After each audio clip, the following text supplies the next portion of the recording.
All right. So first things first. I'm not really sure how many of you are actually having some hands-on or any working knowledge of Python.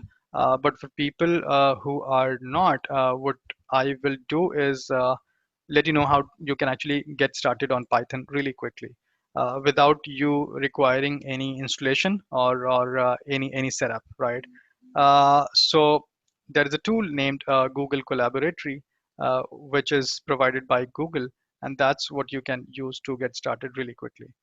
So in in the browser, you can go if you have the only prerequisite is you need to have a Gmail ID, and that is it.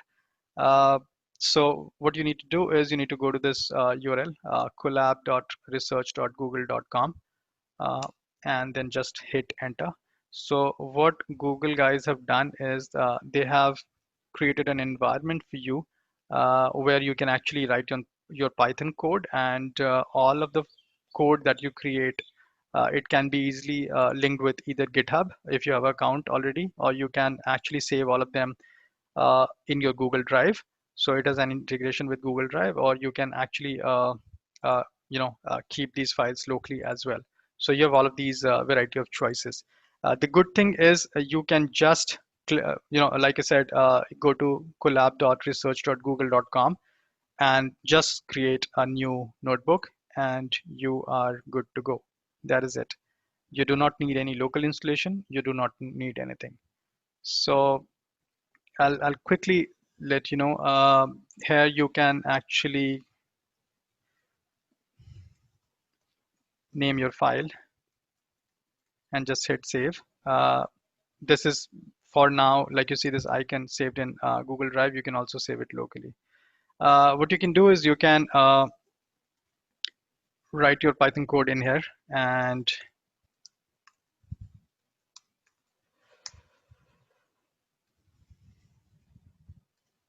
you can just execute this. It is as simple as that. So what Google does is it's a on-cloud solution. So it assigns you a machine on the cloud where you can actually run all of your Python code, and you can just keep adding the lines of code uh, and keep running them.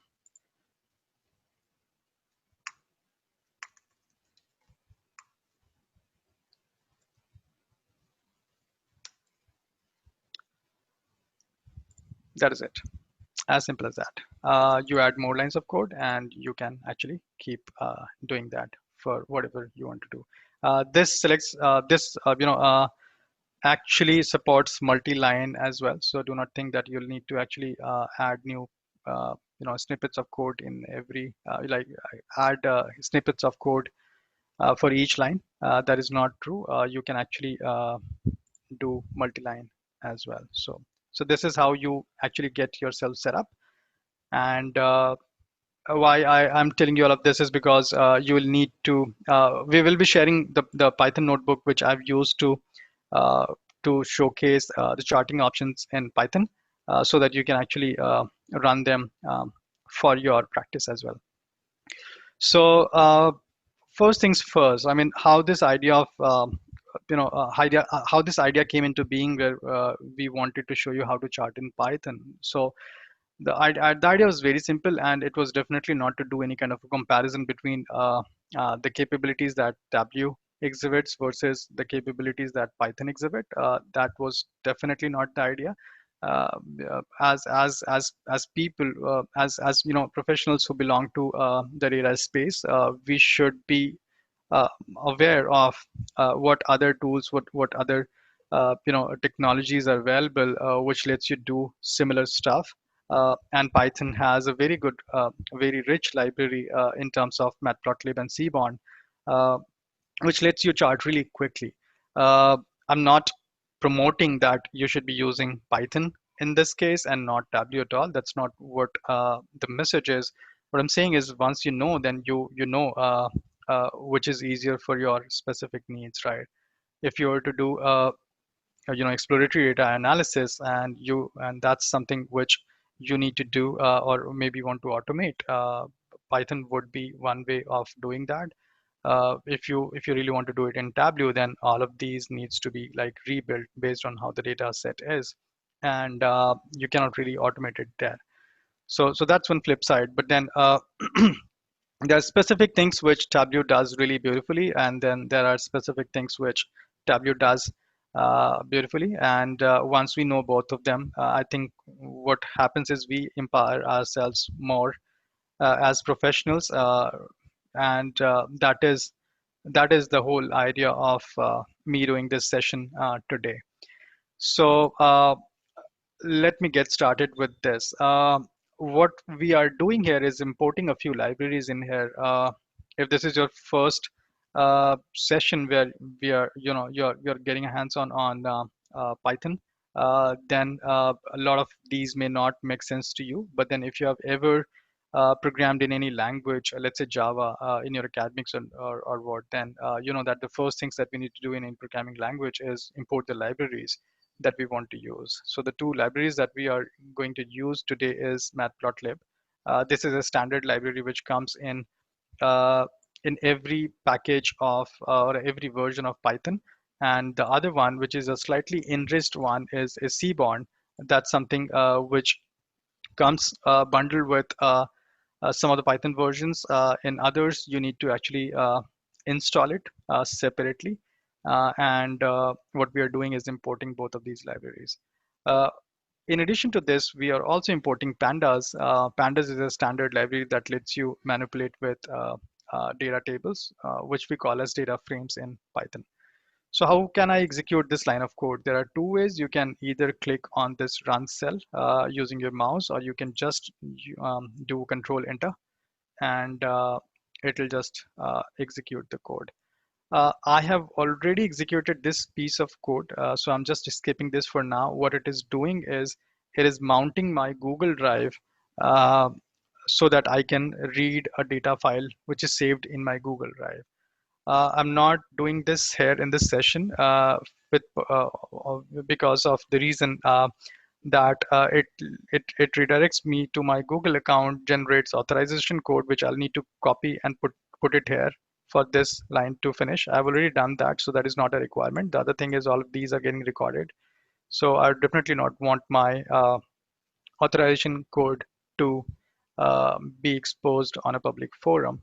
So when you do this, the only thing that you need to do is when you run this line of command, after running, you need to click on this link, go there, generate the authorization code, and then enter in a little text box which will appear here, and you'll get this message mounted at content drive. So what I'm trying to do is I have a file named churnmodeling.csv, which is saved in my Google Drive. And I'm just trying to read that CSV file. The command is very simple, read underscore CSV. And this is available in the pandas library. So what I'll do is execute this line of code now. And that's it. It did not give me any error, which means it succeeded. The next one that I'm going to do is inspect this file and try to figure out what are the contents of the file, right? So the command for that is dot head. Uh, Data is my data frame. So data dot head 10 would give me the top 10 records from the file that uh, I have read through using this function read underscore CSV. So if you now look at this data set, it has data from a hypothetical bank, right? The customers of a hypothetical bank, rather.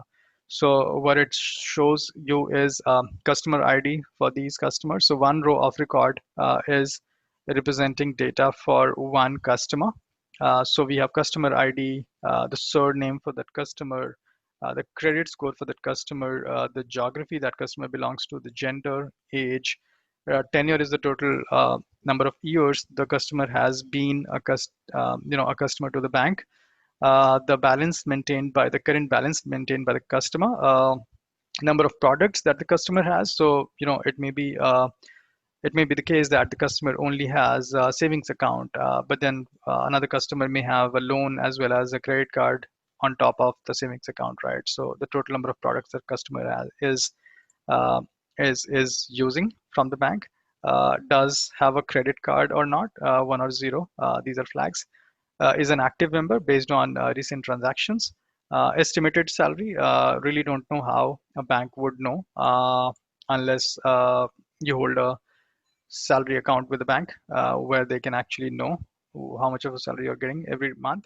But they have a field, and then exited is an interesting field, right? Which what it means is, uh, did the customer actually continue with the bank, or they close the account and move to some other bank? So the first 10 rows of this record is what we have here. The reason I spoke in length about what this data is, because if we do not understand how the data is structured and what one row of data would mean, there is no way we can do any further analysis or understand any analysis going forward. So let's move forward and try and show what we can do with the libraries that we have in Python to chart some of these, right? So the very basic one, which we have in Tableau as well, is a bar chart, right? And what we have done here is, if you look up, we have named the Seaborn library an alias name as SNS. So what we are doing here is sns.barplot. So what it will do is it will create a bar chart. On the x-axis, it's going to put the gender field. Y-axis, it's going to put the balance field. So we have, if you look at it here, gender, female and male, and then we have balances in here, right? These are going to be dollar amounts. So what we are trying to do here is, and then data is equal to data. This is a parameter where we need to specify which data frame you want to use, from where you want to get the x and y values for gender and balance, right? So since when we read the file, we assigned this into the data frame named data. This is what we are specifying here. So what this is going to do is, primarily, this is going to show me, if you could guess it correctly, who or which gender mint has a bigger balance in terms of dollar amount, male or female. So let's just plot it out and see as to what the chart shows us. So like you said, male appears to have slightly bigger bar compared to female. What it means is really simple for us to interpret, right? So I'm not going to go into that. If you look at it, it has already assigned a color, which we never specified. We can change the color as well by specifying a few parameters, which you can look at by just clicking on, uh, clicking inside the function and pressing a comma. So you can specify these colors. By default, the color option says color is equal to none. So it just picks a color of its own, which is fine for now. We do not have a lot of bars in here, so we do not want to actually specify this parameter in here. So simple. Some of in if we were to interpret as to how we would do this in Tableau, then we would need to put gender into the column shelf, and then sum of balances into rows, and convert the chart type to a bar, and that is what it would represent there as well. Moving on, trying to get into a few more examples for bar plot. So what I'm now trying to do is, I'm just trying to figure out which geography has more balances rather than gender. So on x-axis, we have specified geography. Y, we still hold balances there. So let's see what happens. So now there is a marked difference, right? German seems to be having more bank balances with this bank, the hypothetical bank that we were looking at, and Spain and France seems to be pretty much head to head in terms of balances. Yeah. Uh, Moving on, there is a slight variation to this chart, right? If you look at these parameters, I mean, this is still a bar chart, but then if you look at these parameters in here, on the x-axis, we again have geography, y-axis, we still have the balance. So far, it is the same as the bar on the top. But if you look at the last parameter, hue is equal to gender, then what we are trying to do is we are trying to break this chart further on gender. So we want to know for all of these geographies how the different genders have been maintaining their balances. So what it means is, if you were to try and recall what happens in Tableau when you put your gender in color, then it separates the bar into two colors, each one for each gender. Uh, and that is what is happening right now. Uh, it broke down the geography into genders, and this is how it is. I mean, gender-wise, still the same trend, because that's a worldwide trend based on the first chart that we built, right? Pretty much head-to-head, male seems to be having slightly more balances than female, but very, very minuscule. And then the same trend is observed here as well. So what we are doing here is we are actually using this fourth parameter, hue is equal to the field name, to actually break this down further. You can think of this as a stack bar chart. It's just that the bars are the male and female components of for any geography. They are not showing on top of each other rather than on side of each other. So in Tableau, if you would have done this, then you would have probably put two fields in column. One is geography, and then the other one is gender. On the row shelf, you'd have sum of balances. So pretty simple, pretty easy commands. Now let's look into some other chart types. The first one is scatter plot. So what we're trying to do is we're just trying to figure out, do people tend to have more balances as they age, or or what is the trend, right? Do younger people have more tendencies to have more balances, or do elder people have tendencies to have more balances, right? If that's the kind of analysis we want to do, what we need to do is put them on a scatter plot. So our x-axis is age here, and y-axis is going to be balance, and let's see what it does. So this is what it is. It shows you a scatter plot. Like I said, on the x-axis there is age, y-axis we have balances. But if you really want to try and figure out if there is a trend, uh, um, you know, we all are going to struggle, because looks like there is no trend as such. If you look at these lower age numbers and move up on the y-axis, you'll see you will have smaller values for balance, as well as bigger values for balance as well. Same ways, if you look slightly up on the age scale, which is around 70, you also have smaller values for balance as well as bigger values for balance, right? So there is no trend as such. So what we can do is we can further break this down into maybe gender by including this field here, hue is equal to gender, and see if there's a pattern uh, that we can identify. And let's do that. Um, and what it has essentially done now is, if you look at these two charts, it is kind of the same as you putting gender on the color shelf, and color marks card rather, and trying to figure out if there is a pattern between male and female uh, bank balances based on their age. And again, if you look at it right now, it's pretty much uh, looks like these are all pretty well mixed up. All of these colors, we really do not have any pattern that we can actually identify across the age scale on the x-axis. So, which may mean that all the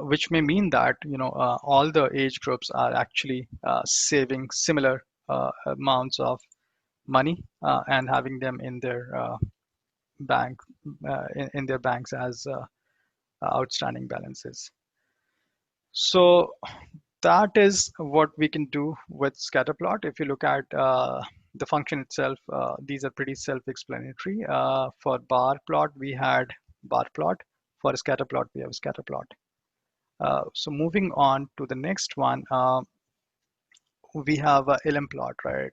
It means line plot, but then this chart is pretty interesting because it lets you do a few fancy stuff without you having to write much code.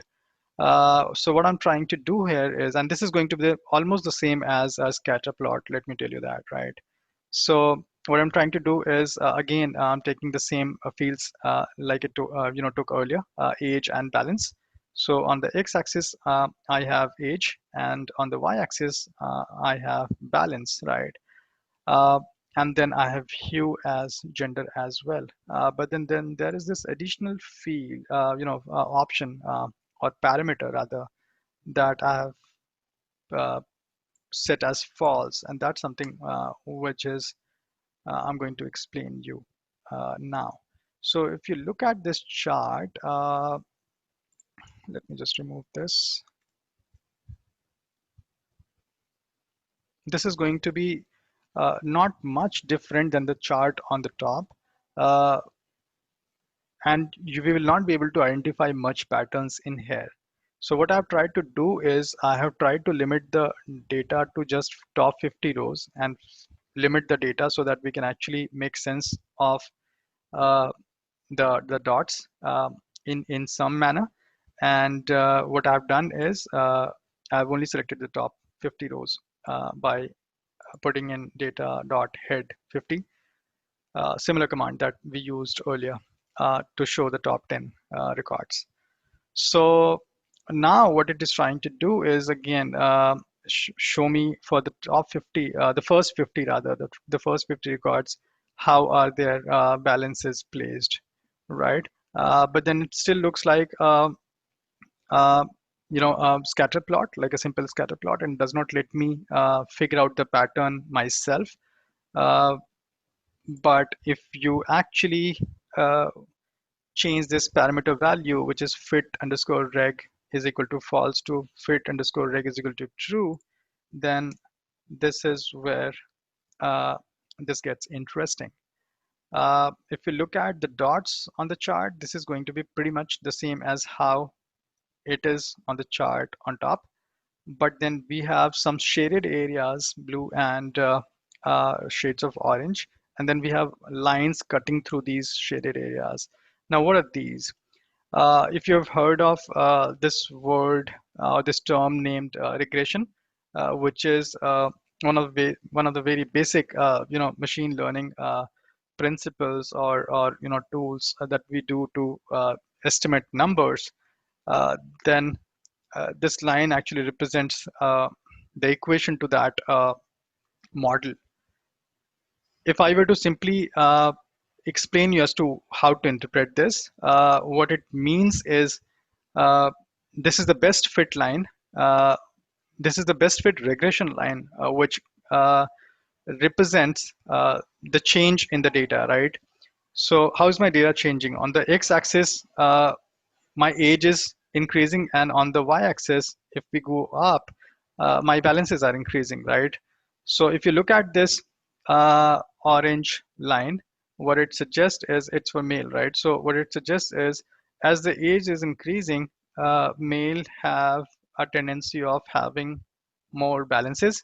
Uh, on the flip side, if you look at this line on the blue line, as the age is increasing, there is a decrease in the balances, although the slope of the line is not very steep. So there's a decrease, but not by much. If you look at the slope of the orange line, then it is slightly more steeper on the opposite direction than the line, the blue line, right? So uh, basically, you can do quick regression analysis as well using this parameter and then the LM plot. The full name is line plot. and you can use this parameter to do a quick regression analysis. Um, there is also another chart type to do a regression plot, and that's something that you can do as well. Let me show you how to make this work. Yeah. So if you look at this chart here, and then the chart on the top, uh, there is no much difference except for the fact that on the top chart we have used hue. So we have gender demarcated, as well as when you look at the regression plot, it has two lines, one for each gender. That's something which is how which is distinct between these two charts. But let's say if I remove this option of hue here in the LM plot, then what happens? I'm assuming that both of these charts will be almost the same, and this is what is happening. If you look at the chart on the top and then the chart on the bottom, they are exactly the same, showing you regression plot for the first 100 records. But then the beauty of LMplot is where you can actually add in this extra parameter for hue and actually make it more informative, as well as make it look much nicer as well. So you can do quick regression analysis here using LMplot. Uh, and that is one of the reasons probably LMplot is preferred more than regplot, which is also used for regression. So moving on, there is one chart type which is very interesting. Now this is something which is supported in Seaborn only. This is not available anywhere else. Like this chart type is not available anywhere else in any of these other libraries. So, uh, wow, pretty interesting, right? What I am trying to do on the x-axis, if you see, I'm trying to do a violin plot, and on the x-axis I have gender. So I have two violin looking like charts, one for female, one for male, and on the y-axis we have balances, right? So we are pretty much using the same fields, and our data frame is named data, so data is equal to data, right? If you look at this chart type, I mean, it is a mix of two charts actually. If you have used a box plot, then if you look at uh, what is appearing inside the violin is a box plot only. It's nothing else, nothing other than a box plot. So this black bar, this shows the IQR, the 25, the second quartile, and then the third quartile. This little dot here is the median number, and then this is max, and then somewhere down below you'll have min as well. And the same is being plotted for the other category as well. So inside what you see, inside of violin, what you see is a box plot. But then what are these contours, right? Now these contours are nothing, but if you look at this very closely, uh, this is a histogram, but then this is not facing upwards. This is facing towards the right and towards the left. And if you look at both of these sides, they are like mirror images of each other. So what essentially it means is, if I were to put in my mouse here, then it means that whatever the magnitude of this line is from this black bar here till here is the number of people who are maintaining a balance of 100,000. That's it. And if you were to quickly interpret a few things, what it also suggests is that most of the people are having a balances of around 125K, because because this this contour is steepest at this point at around 125K. And since we have already seen that there is no much on a holistic view, there is no much difference between the balances of male and female. Both of these violins appear pretty much the same for us. So there's no fun in looking at these, right? So what we can do is try to find out if violins could be different for another category, and that's what I try to do here. when I was looking at geography as well as balance and figure out what's the violin plot pattern there. So if you look at France and Spain, their violins look almost the same. But if you look at Germany, then you have a different shape altogether. Now, let me go back and actually show you why it's like this, right? We already seen some similar pattern earlier as well, right? Germans had a tendency of having more bank balances in this bank, hypothetically, and France and Spain had almost similar balances on a net basis for the country. And this is what is showing up here as well.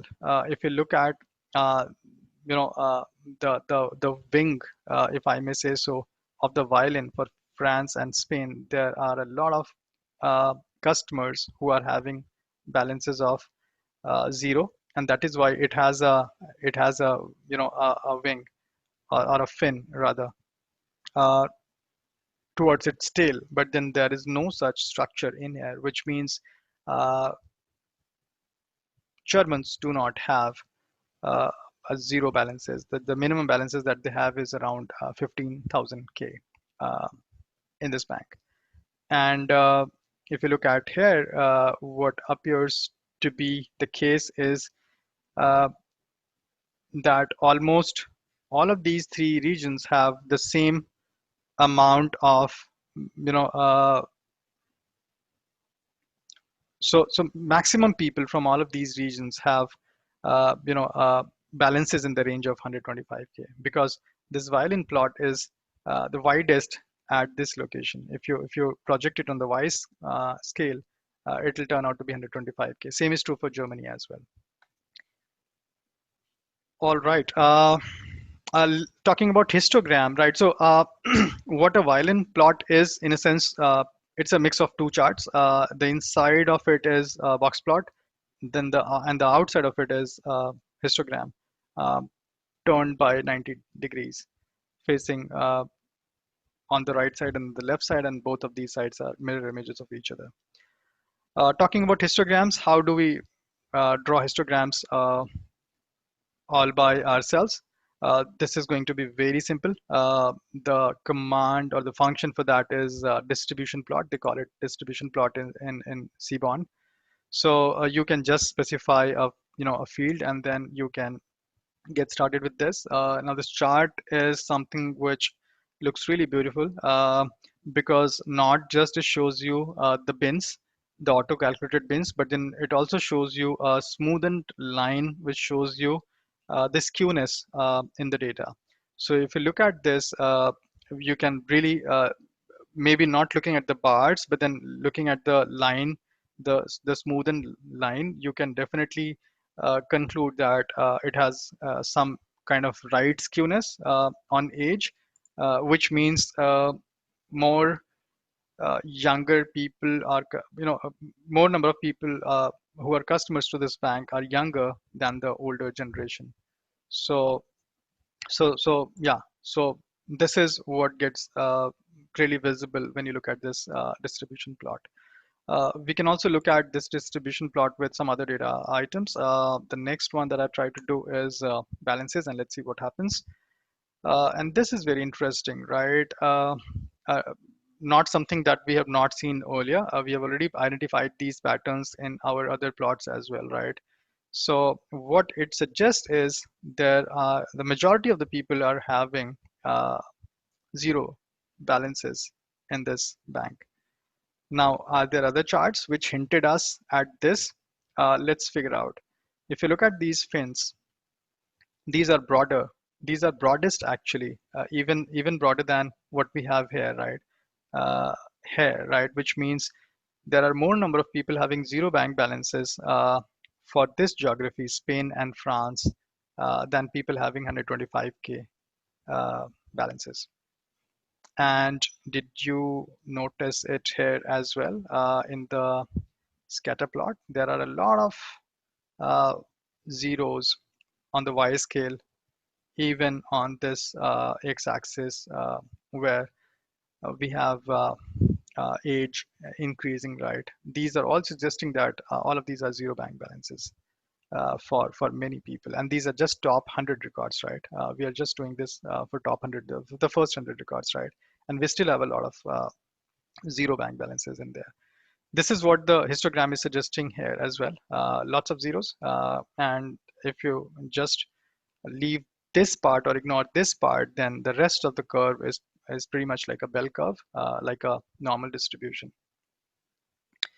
So we can identify these, patterns really quickly.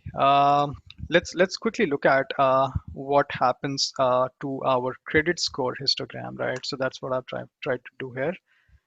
When you look at the histogram for credit score, this is also pretty much a normal distribution, like a bell curve.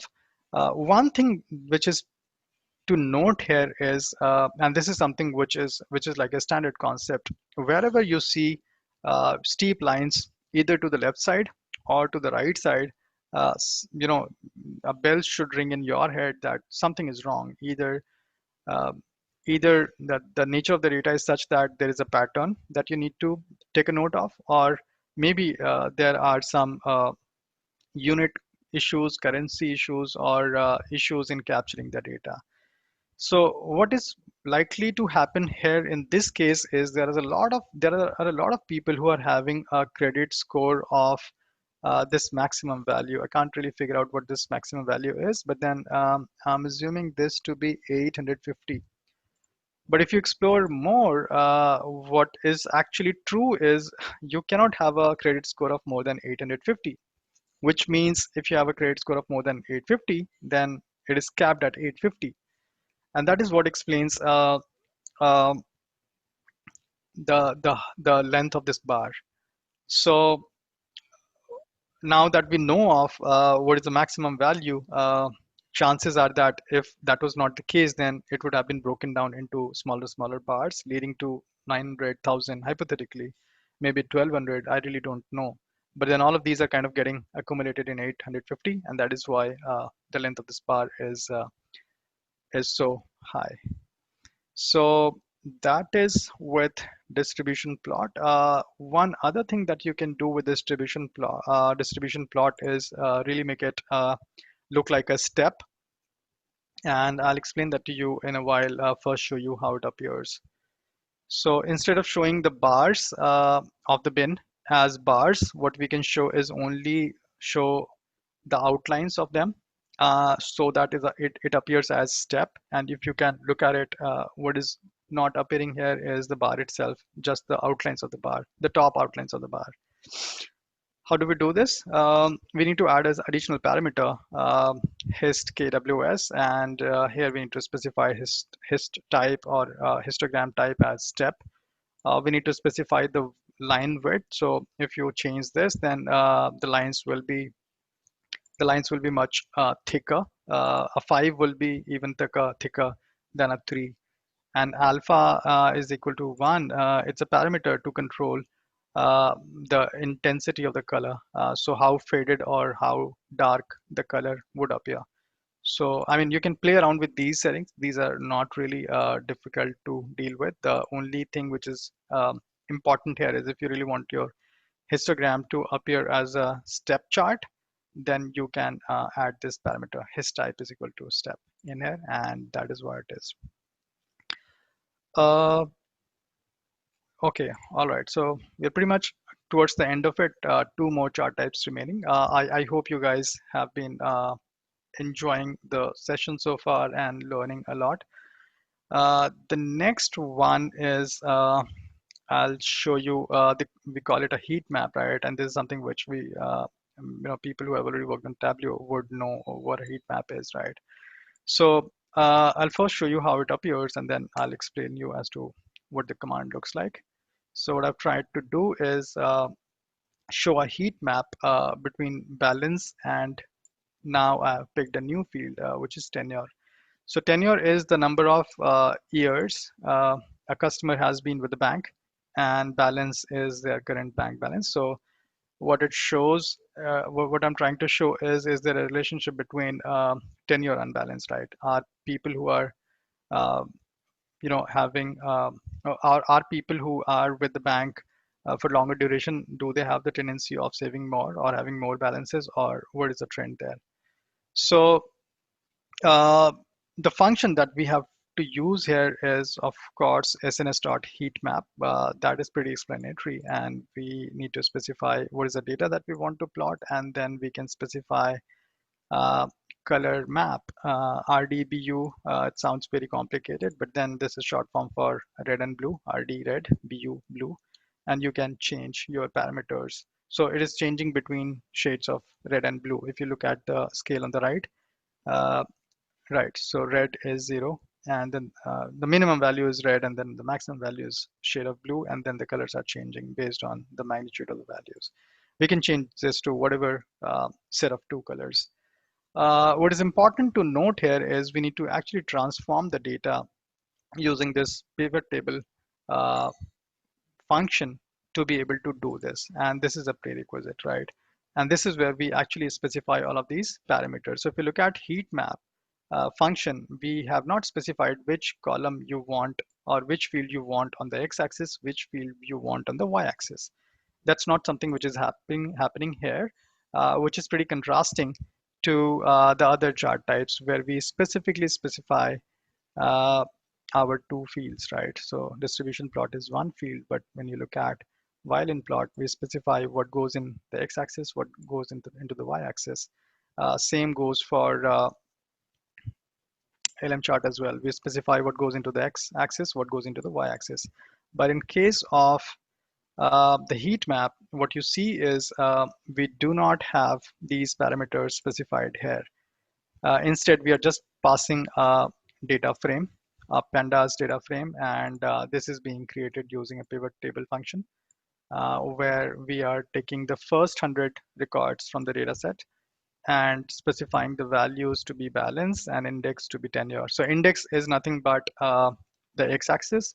Values is what appears on the no, wait, values is what appears as the colors, and columns is what appears in the x-axis. So columns is x-axis, uh, tenure, which is index, is nothing but the y-axis, and balance, which is values, is the magnitude, the relative magnitude of these boxes in terms of colors.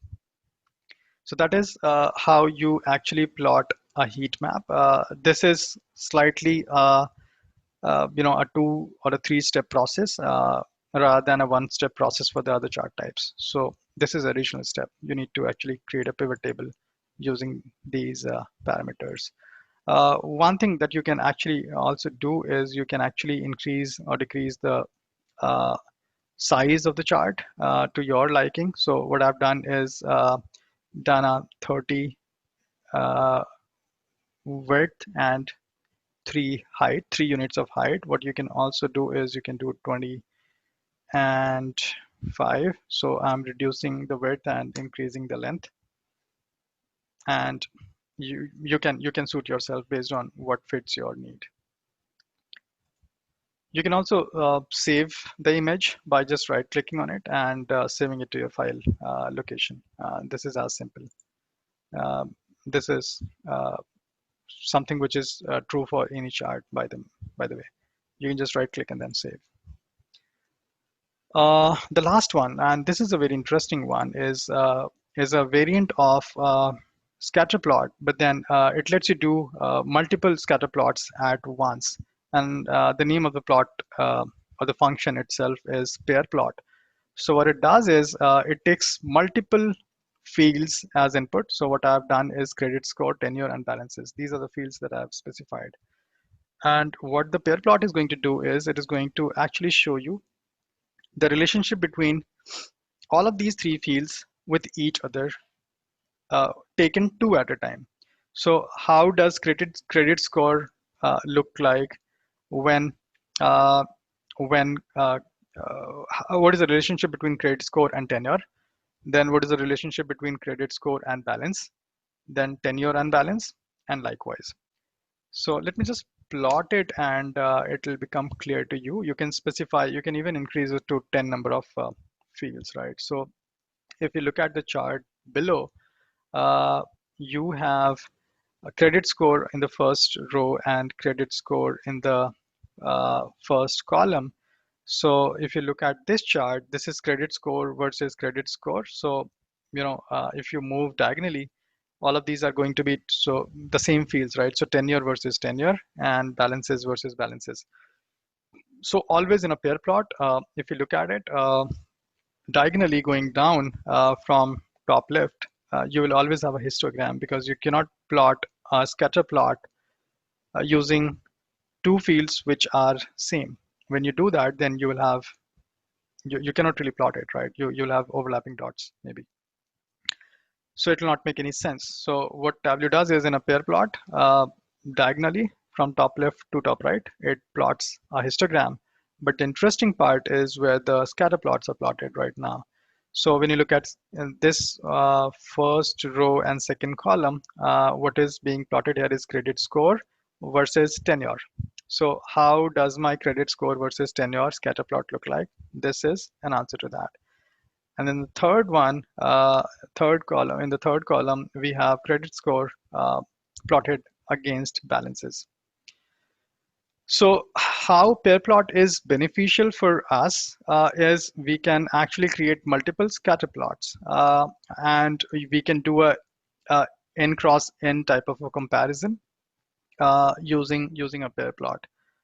If you have multiple factors or multiple fields and you really do not know how they correlate to each other, and you really need to do a brute force analysis where you need to compare each field with each other field in the data table, then what you really need is a pair plot and not commands like these where you actually plot one uh, scatter plot each at a time. So if you do these, then primarily you'll need to do all of these permutations and combinations across all of these fields together for yourself, and then you will also need to write all of these commands yourself, that too manually, one at a time each. So that's not something which is required in this case. What we can do is we can quickly do a brute force scatter plot. That's the way how I like to term it, but then the name of the function is pair plot. There is some duplication in here. I'm not sure if you already noticed, but then if you look at this chart, this is credit score versus tenure. And if you look at this chart, this is tenure against credit score. So it's essentially, if you look at this chart and this chart, they should be the same. And they are actually the same. It's just that their axes are flipped. So if you take this chart and rotate it anti-clockwise, I'm just repeating, if you take this chart and rotate it anti-clockwise by 90 degrees, you should be able to envision this chart. I'm not sure if you're able to do that mentally right now, but then that is what it is. If you rotate this, flip it by 90 degrees, uh, anti-clockwise, you get this. Same ways, this chart, tenure versus balance, would be the same as balance versus tenure. And again, the same story. If you flip this one uh, or rotate this one 90 degrees anti-clockwise, you get this chart type. So, and with that, I'm pretty much done with what I needed to cover for today.